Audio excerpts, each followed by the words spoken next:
السلام عليكم ورحمة الله وبركاته. ugu horeyn bulshada Soomaaliyeed waa idin salaamay.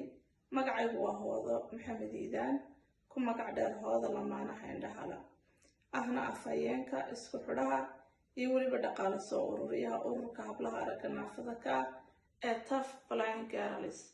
Maanta taariikhdu tahay 2021 bishii afaraad 3 maalinimo Sabtiya.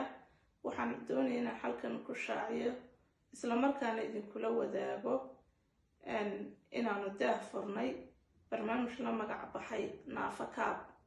barnaamijkaas oo guud ahaanba aan wax ku tari doono naafada qaybaheeda kala duwan.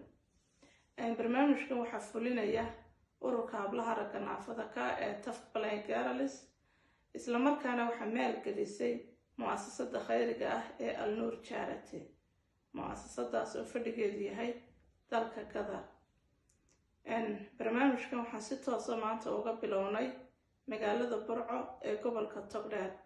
halkaasuu ka fulinayay wakiilka noo fadhiya gobolka Togdheer, Sheekh Farxaan Ismaaciil Jibriil, oo ah wiil aragga naafa ka ah, isla markaana maanta hawshii ku guda jira oo ka bilaabay magaalada Burco.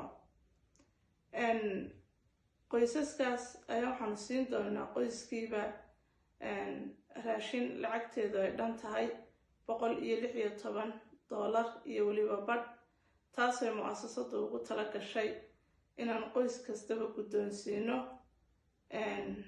raashin sida gadbad bariisa ambase 50 kiilo oo bariisa, 50 kiilo daqiiqa, 50 kiilo oo sonkora, kartoon baasta, daasad caana, daasad sharaaba, 5 lay saliida iyo 10 kiilo oo timirta nooceeda wanaagsan ah, timirta ugu fiican ah.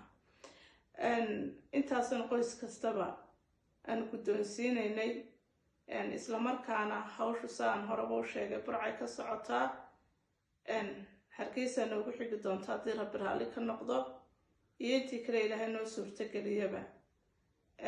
halka waxaan uga mahadnaqayaa isla markaana aan salaan uga dirayaa haba Ifraax Xaaji Maxamed Maxamuud iyo adeer Cabdirasaaq Saleebaan Muuse oo ah mas'uulka sare ee mu'asasada khayriga Al Noor Charity.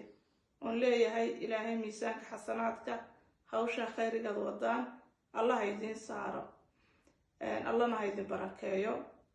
ugu dambeyntii halkan waxaan baaq uga dirayaa dhammaan ummadda muxsiniinta ah iyo inta khayrka jecel, oon leeyahay ku dayda haba Ifraax Xaaji Maxamed Maxamuud oo ah qof mar kastaba jecel inay taakulayso isla markaana ay taageerto dadka naafada ah iyo guud ahaanba danyartiya agoonta.